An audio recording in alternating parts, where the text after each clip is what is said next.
Diarrhea. Who's getting it? Come on. That is a lot.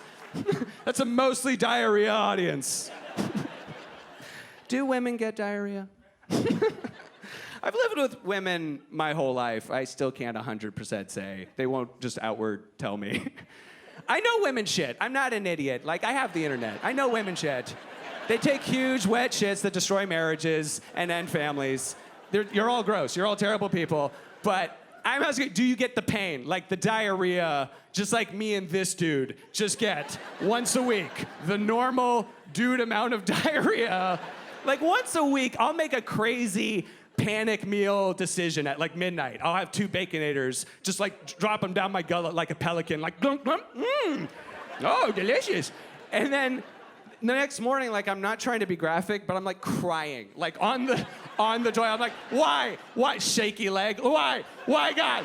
Who do you want me to kill? I will kill them for you, my lord. They are dead. I will smite them for you.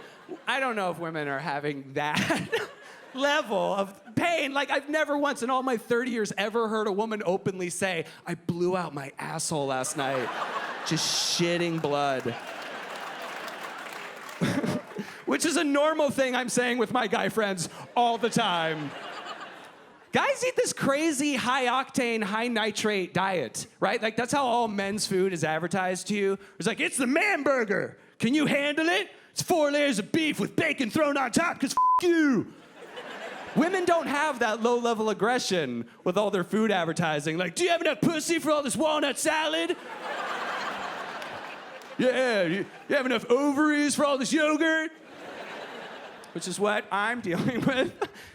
I will say, I've been doing these jokes recently, and 3 different times women have come up to me after a show, grabbed my arm really hard, and been like, I get diarrhea! Like, really, really mad. Like, hey, patriarchy, you won't keep me down. I get diarrhea. I didn't say women can't get diarrhea. I said they don't, as good as men. There's just some things us dudes just do a little bit better than you girls. Like diarrhea and school shootings. It's just a couple of things us dudes are just a little bit better at. It's the most heavy sarcasm. I hope they don't edit that, so I'm a monster. Guns are terrible. I feel like I've really realized my politics as I get older. They're a lot more simple than I thought they ever would be. Like, I can't understand anybody who would own a gun at all. Just because I can't understand anybody who doesn't occasionally want to kill themselves. Never want to kill yourself. Oh, somebody must love themselves a whole bunch.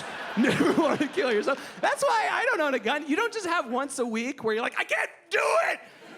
That's just life. That's just being a human being. It's not a question of Republican or Democrat. Owning a gun, it's a question of pessimist versus optimist. It takes an optimist to own a gun. It takes an optimist to be like, you know what? I'll get another job. That's crazy. You know what would cheer me up? Buying another gun. Who here's got depression? Come on, show of wrists. What's up? Who's doing it? I got it. I see a therapist.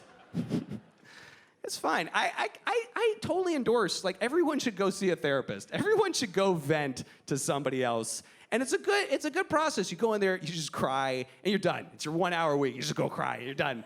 But then there's this one weird part of the process. You do that, and then you go into this other room, and you have to write them a check.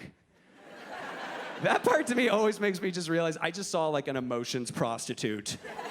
Like, I just went in a room and was like, yeah, my father, like all over a girl's chest, and like wrote her a check. Here you go, whore. And like, that she talks about that, my boundaries, and so now I'm contextualizing it this way, and I'm having like even more crazy thoughts where I'm like, okay, what if I got 2 therapists, just like got them in a room together, really work through some stuff?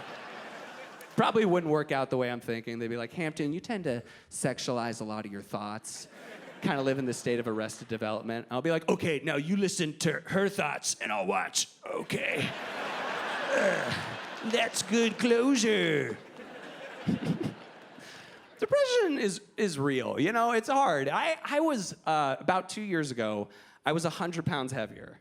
All bone, just massive surgeries. No, just fibrous tumors like the Elephant Man. No, I was fat. I was a big fat guy. And I got that fat because I was eating like 2 Big Macs, fries, and Coke a day. Like, I was just trying to write a suicide note with receipts. Like, they'll figure it out. They'll see what's wrong. So now, like, it's been this kind of, a little bit of a life change, but then people now, my friends, they're like, whoa, what's it like? Oh my God, it must be so different. Life must be so different now. It's the same. It's the same. If you've ever wondered, I'm here to tell you, if you've ever wondered what it'd be like to like get really gluttonous and like just go out of control, like gain a lot, or if you're like, you know, you got a lot and you want to lose a bunch, if you've ever wondered, it's the same. I'm here to tell you, having 4 chocolate sundaes is as good as a stranger. Like, it's literally the same part of your brain exploding. You're like, no one can know about this shit. Depression's like a horror movie in that you know, you're fat and you're sad and you're like, oh, I'm sad because I'm fat. And then you lose the fat. You're like, that wasn't it. The calls are coming from inside the house.